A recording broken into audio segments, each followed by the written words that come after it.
Mais Pâques aujourd'hui est devenue une fête festive dans le sens où on pense à faire la fête, mais on ne se tourne pas vers Dieu qui avait justement donné cette fête en commémoration à un grand événement qui s'était passé dans quel pays? Ceci me permet d'ouvrir la parole de Dieu avec vous dans Exode chapitre 12, et nous lirons à partir du verset 1er. Exode chapitre 12, nous lirons à partir du verset 1er. C'est ici qu'a décrit cette fête que Dieu donne à son peuple avant la sortie d'Égypte. L'Éternel dit à Moïse et à Aaron dans le pays d'Égypte: ce mois-ci sera pour vous le premier des mois. Il sera pour vous le premier des mois de l'année. Parlez à toute l'assemblée d'Israël et dites: le 10e jour de ce mois, on prendra quoi? Un crabe? Ah, d'accord. On prendra un agneau. On prendra un agneau pour chaque famille, un agneau pour chaque maison. Si la maison est trop peu nombreuse pour un agneau, on le prendra avec des personnes, des voisins les plus proches, selon le nombre de personnes. Vous compterez pour cet agneau d'après ce que chacun peut manger. Ce sera un agneau comment? Sans défaut. De quel sexe? Mâle. Âgé de quel âge? d'1 an. Vous pouvez prendre un agneau ou un chevreau. Vous le garderez jusqu'au 14e jour de ce mois, et toute l'assemblée d'Israël l'immolera entre les 2 soirs. On prendra de son sang et on le mettra sur les 2 poteaux et sur le linteau de la porte des maisons, et on le mangera. Cette même nuit, on en mangera la chair rôtie au feu. On la mangera avec des pains comment? Sans levain et des herbes amères. Vous ne mangerez point à demi-cuit et bouilli dans l'eau, mais il sera rôti au feu avec la tête, les jambes et l'intérieur. Vous n'en laisserez rien jusqu'au matin. Et s'il en reste quelque chose le matin, vous le brûlerez au feu. Vous le mangerez. Quand vous le mangerez plutôt, vous aurez vos reins sains, vos souliers aux pieds et votre bâton à la main, et vous le mangerez à la hâte. C'est la Pâque de l'Éternel. Voilà le moment, le jour où Dieu donne à son peuple à célébrer la première Pâque. Alors, Nissan, c'est le premier mois. Alors, on va l'appeler après le mois Nissan. C'est le premier mois. Dieu va instituer ce mois comme étant le premier mois de l'année juive. Donc, la Pâque devait se dérouler dans la nuit entre le 14 et le 15 Nissan. Donc, on est vraiment à la période. Normalement, c'est ce soir que c'est la Pâque. Alors, pour nous, ça tombe généralement entre mars et avril. Donc, les choses n'ont pas changé, les dates n'ont pas changé depuis. Et jusqu'à aujourd'hui, le peuple juif continue à faire la Pâque à la même période. Donc, ils sont en pleine fête, en pleine période de Pâques, et continuent à manger un peu les mêmes choses que Dieu avait données à l'époque. Des herbes amères et le pain sans levain. Alors, regardons bien comment doit se dérouler cette fête. Au lieu d'être dans la rue en train de fêter, les Juifs devaient faire quoi? Les Israélites à l'époque, ils devaient faire quoi? Tuer un agneau, prendre le sang et le mettre sur les poteaux de la porte, badigeonner leur porte. Pourquoi? Parce qu'il y avait quelque chose qui devait se passer. Et ce sang était symbole. Ce sang était symbole d'une protection. C'est bizarre. Du sang symbole de protection. Et au verset 12, quoi dit Dieu? Cette nuit-là, je passerai dans le pays d'Égypte et je frapperai tous les premiers-nés du pays d'Égypte, depuis les hommes jusqu'aux animaux, et j'exercerai des jugements contre tous les dieux de l'Égypte. Je suis l'Éternel. Le sang vous servira de signe sur les maisons où vous serez. Je verrai le sang et je passerai par-dessus vous, et il n'y aura point de plaie qui vous détruise quand je frapperai le pays d'Égypte. Voilà ce que Dieu dit à son peuple. Vous placerez ce sang-là sur le linteau et sur les poteaux, sur les montants de votre porte. Et si l'ange destructeur, lorsqu'il passera pour frapper les premiers d'Égypte, lorsqu'il passera en quelque sorte pour vous délivrer d'Égypte, s'il n'y a pas le sang sur les montants de la porte, eh bien, vos familles aussi seront frappées. Mais si le sang est là, vous serez épargnés, protégés. Dieu avait un but en le faisant. Et il voulait donner une leçon, enseigner une leçon à Israël. Première leçon. Israël devait passer d'un état à un autre état. Ils étaient comment dans le pays d'Égypte? Ils étaient des esclaves. Ils étaient des esclaves dans le pays d'Égypte et Dieu venait pour les délivrer de l'esclavage. Ils devaient passer d'un état d'esclave à un état d'homme libre. Et pour justement passer d'un état à un autre, il fallait payer un certain prix. Et nous le verrons tout à l'heure comment Jésus-Christ a payé le prix pour nous. Donc Israël doit passer d'un état à un autre. D'ailleurs, lorsque on parle de Pâques, en hébreu, c'est le mot Pessah. Pâques en hébreu, c'est Pessah. Et passer, c'est Passa. Donc, les deux mots se ressemblent. Dieu, en instituant la Pessa, devait passer au-dessus, ne pas toucher à son peuple, à ceux de son peuple qui étaient dans les maisons, protégés. Ça, c'était une première chose. Mais il y avait aussi un passage d'un état d'esclave à un état de libre. Remarquons bien qu'Israël doit faire quelque chose.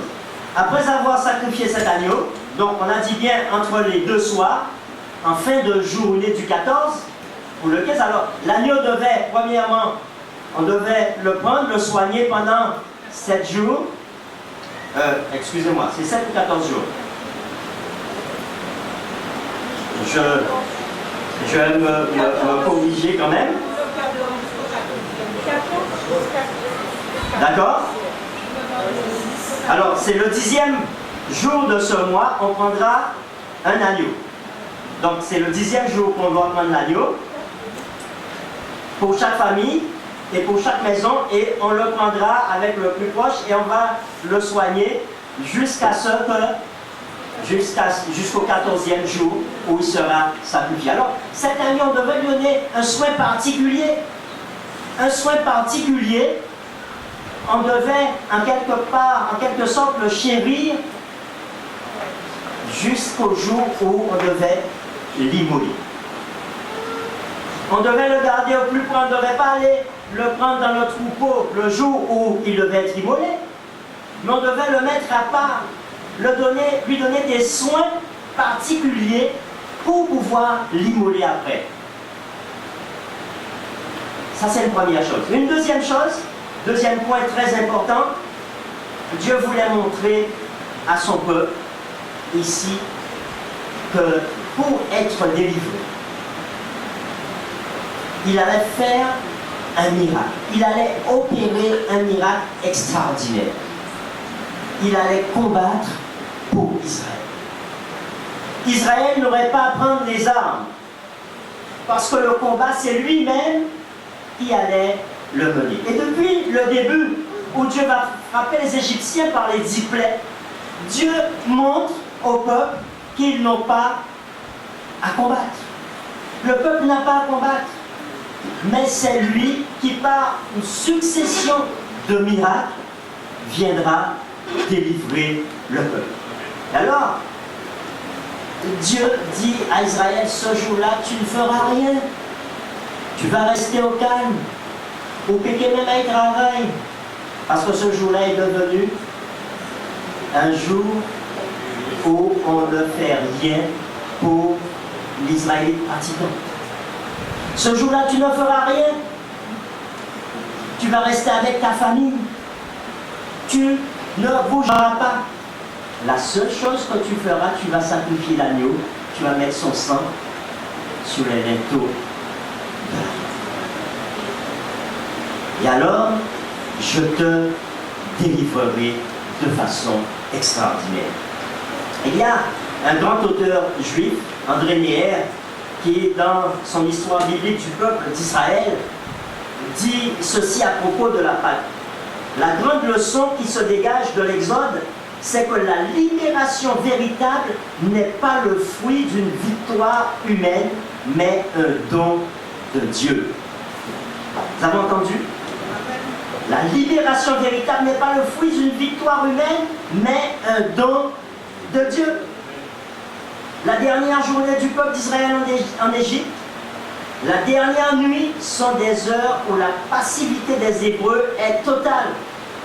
Ni aux yeux d'Israël, ni aux yeux des Égyptiens, la sortie d'Égypte au matin du 15 Nissan ne peut apparaître comme le résultat d'un succès politique ou militaire.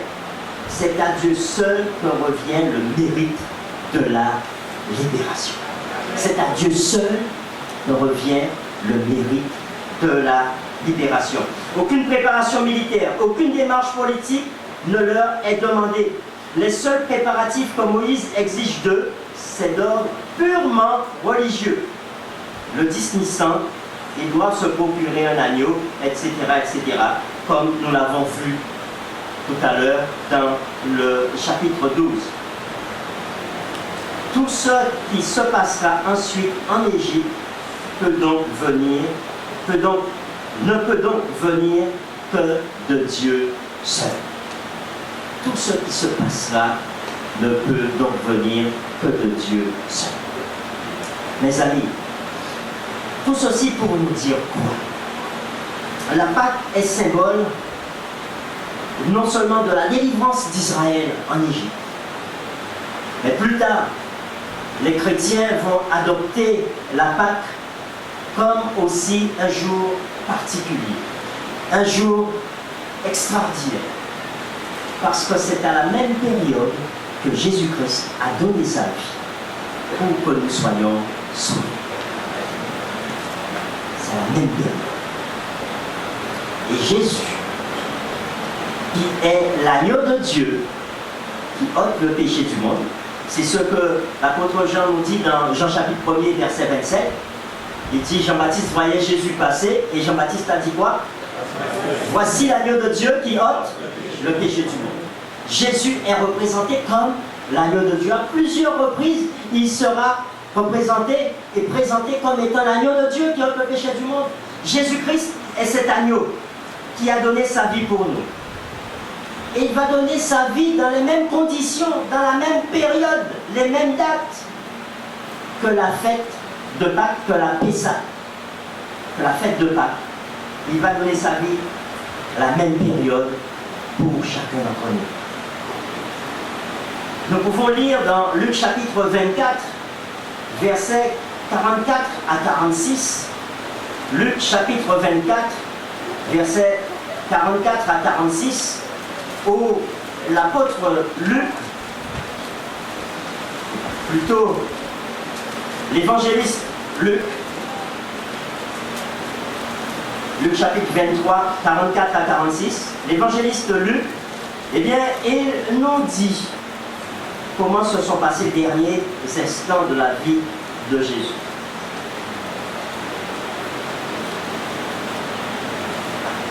Luc chapitre 24, plutôt 23, Luc 23. Luc 23, 44 à 46. Il était environ la 6e heure et il y eut des ténèbres sur toute la terre jusqu'à la 9e heure. Le soleil s'obscurcit et le voile du temps se déchira par le milieu. Jésus s'écria d'une voix forte, « Père, je remets mon esprit entre tes mains. » Et en disant ces paroles, il expire. La 6e heure ici, c'est midi, puisque les Romains à l'époque, ils comptaient les heures à partir de 6 heures du matin. 6 heures, c'était la première heure, et midi, c'était la 6e heure. La 9e heure, c'est 3 heures de l'après-midi. Et c'est à l'après-midi que Jésus expire. À l'époque de Jésus, on sait que les Juifs faisaient le sacrifice de la Pâque exactement à 3 heures de l'après-midi. C'était entre 3 heures et le coucher du soleil qu'ils faisaient le sacrifice de la Pâque. Cela ne vous étonne-t-il pas de la précision avec laquelle Jésus meurt sur la croix? C'est exactement à l'heure où le sacrifice était fait que Jésus, notre Père, meurt.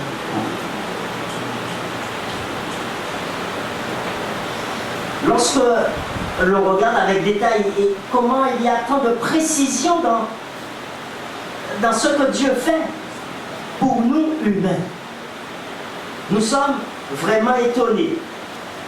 Étonnés de voir que tout avait été calculé depuis le commencement avec une précision parfaite. Et Luc nous dit ici, et historiquement ça a été vérifié. D'ailleurs, c'est pour cela que jusqu'à maintenant, à partir de 3 heures, on sait que pour les chrétiens catholiques, à partir de 3 heures, il y a un événement qui se passe. C'est quoi? Le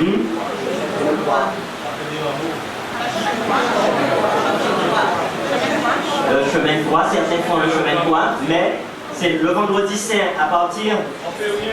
On ne fait rien. Il n'y a pas beaucoup de catholiques dans la salle. Les cloches arrêtent de sonner. Les cloches arrêtent de sonner. Et c'est le moment où on ne fait rien. Cette tradition n'est pas le fruit d'un hasard. La tradition n'est pas le fruit d'un hasard, mais c'est par rapport à ce qui s'est passé qu'on a gardé cette tradition au sein de l'Église catholique.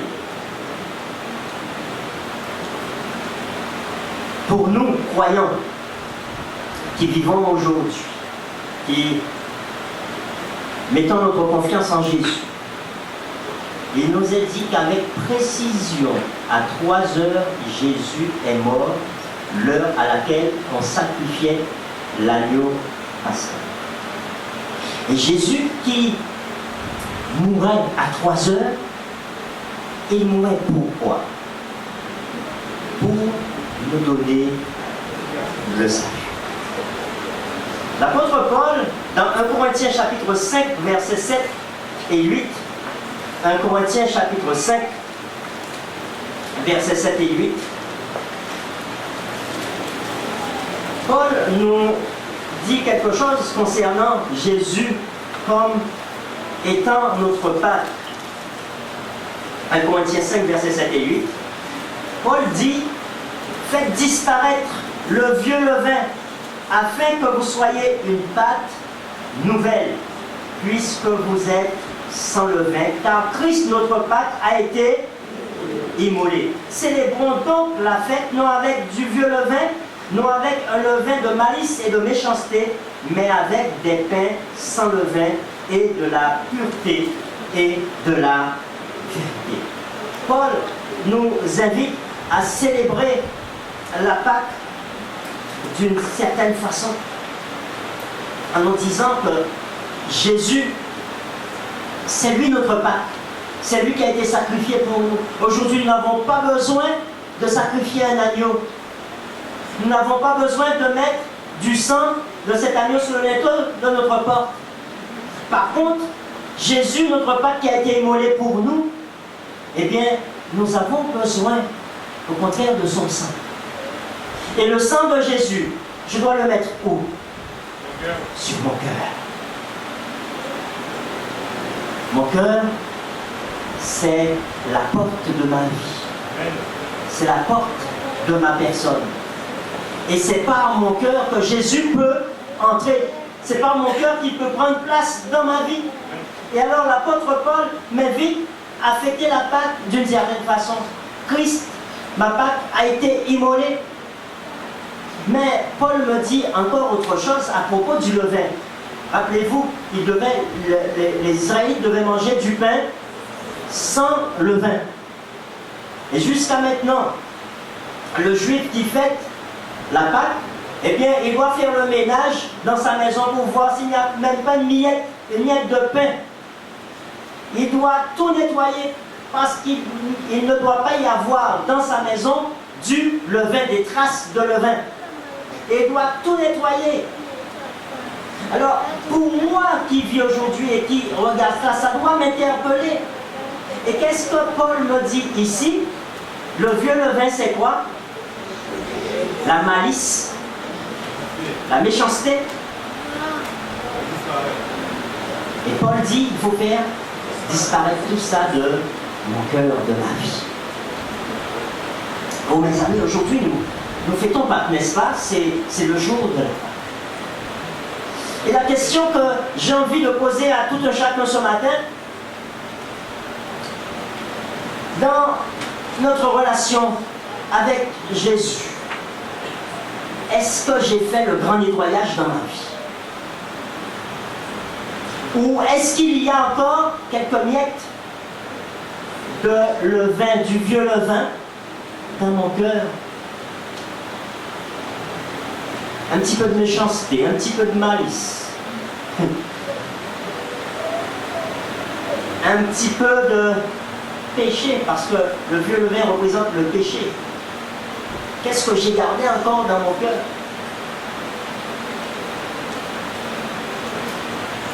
Et si l'ange destructeur qui est passé à l'époque en Égypte, il devait passer aujourd'hui, est-ce que ma maison, la maison de mon âme, la maison de mon cœur, est-ce que ma maison serait épargnée?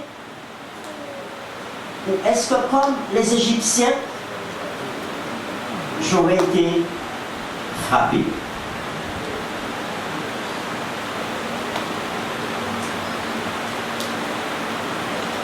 Mes amis, Jésus a donné sa vie pour me libérer, pour te libérer. Et dans Jean chapitre 8, verset 32, Jean chapitre 8, le verset 32,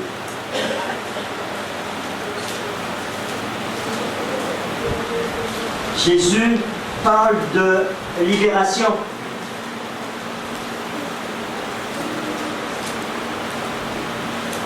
On peut lire dès le verset 31, où Jésus dit, et dit aux Juifs qui avaient cru en lui, si vous demeurez dans ma parole, vous êtes vraiment mes disciples, vous connaîtrez la vérité, et la vérité vous affranchira, ou encore vous rendra libre.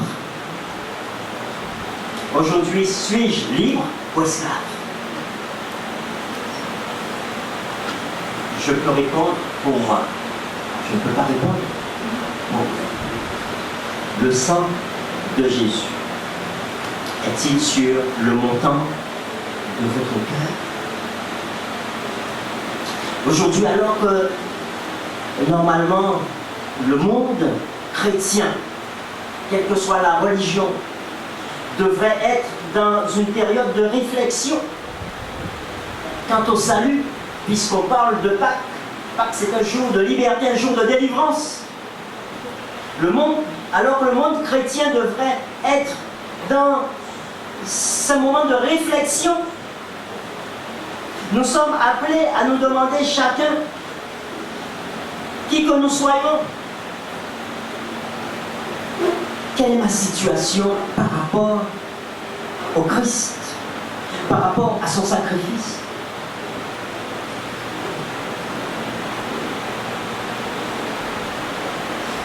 Est-ce que j'ai nettoyé ma vie? Est-ce que j'ai nettoyé mon cœur pour que Jésus-Christ y habite et soit présent? Je veux vous inviter à la liberté ce matin. À une liberté que seul donne le Christ, parce qu'il a dit lui-même dans Jean chapitre 14, verset 6, « Je suis le chemin, la vérité et la vie. Nul ne vient au Père que par moi. » Jésus nous invite à venir à lui, à venir au Père en passant par lui. Jésus, notre Père, a été immolé pour nous. Puissions-nous ce matin accepter Jésus comme étant le seul à me donner le salut. Et ce qui est de formidable avec Jésus, c'est que nous n'avons rien à faire à part l'accepter pour avoir ce salut. Rappelez-vous Israël, le jour de Pâques, qu'est-ce qu'il devait faire pour avoir le salut? Qu'est-ce qu'il devait faire? Est-ce qu'il devait aller négocier avec Pharaon? Est-ce qu'il devait prendre les armes? Non. Il devait faire quoi? Rester au calme et simplement obéir à ce que Jésus avait dit. Jésus avait dit, sacrifiez l'agneau, mettez le sang sur le linteau des paroles. Les amis, nous sommes invités aussi à obéir à Jésus. Simplement accepter Jésus. Nous n'avons pas de chemin pour aller faire aujourd'hui. Nous n'avons pas à nous flageller, nous n'avons pas à nous clouer, à faire toutes sortes de, on pourrait dire ça ainsi, de sévices au niveau de notre corps pour Jésus. Non, Jésus, c'est lui qui a porté nos fardeaux, il a porté nos péchés. Il nous demande simplement de lui obéir en ouvrant nos cœurs et il veut nous donner le salut aujourd'hui. Acceptez le salut en Jésus-Christ. Acceptez Jésus. Mettez son sang en l'acceptant sur le linteau de votre cœur et vous serez sauvés. Que le Seigneur nous bénisse et qu'il nous aide à continuer à réfléchir pendant cette période pascale sur son grand sacrifice. Amen.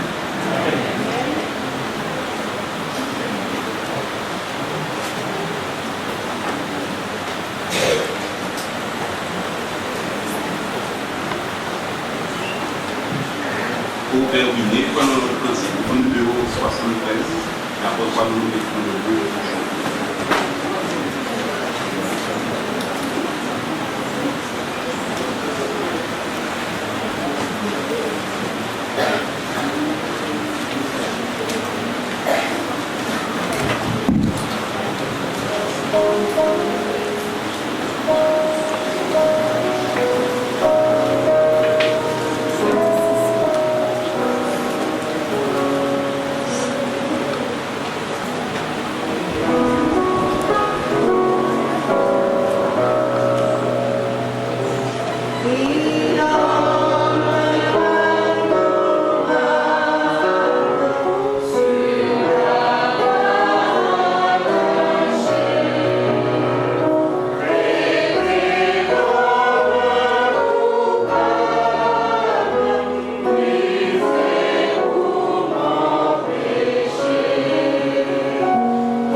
nos têtes pour la prière. Notre bon Dieu, notre Père, nous te remercions de ce que tu as permis, ce moment de culte. On dit Seigneur, vous à nous. Il a permis d'entendre ta voix, nous a parlé à notre cœur, il est marqué, Seigneur Dieu, tu nous rappelles ce jour de Pâques, pour toi et pour Christ, qui est pour nous, Jésus, où tu as vu, Seigneur, la coupe amère. En ce moment, nous te demandons, Seigneur, que tu puisses nous nourrir, de remémorer ces moments, Seigneur mon Dieu, et que nous puissions nous rapprocher encore davantage de toi, Seigneur mon Dieu, afin que nous puissions prier pour toi, là où nous sommes. Bénis-nous en ce moment que nous avons aussi parlé. Accompagne la Seigneur, ça pour nous respecter. Nous avons prié dans le nom de Jésus.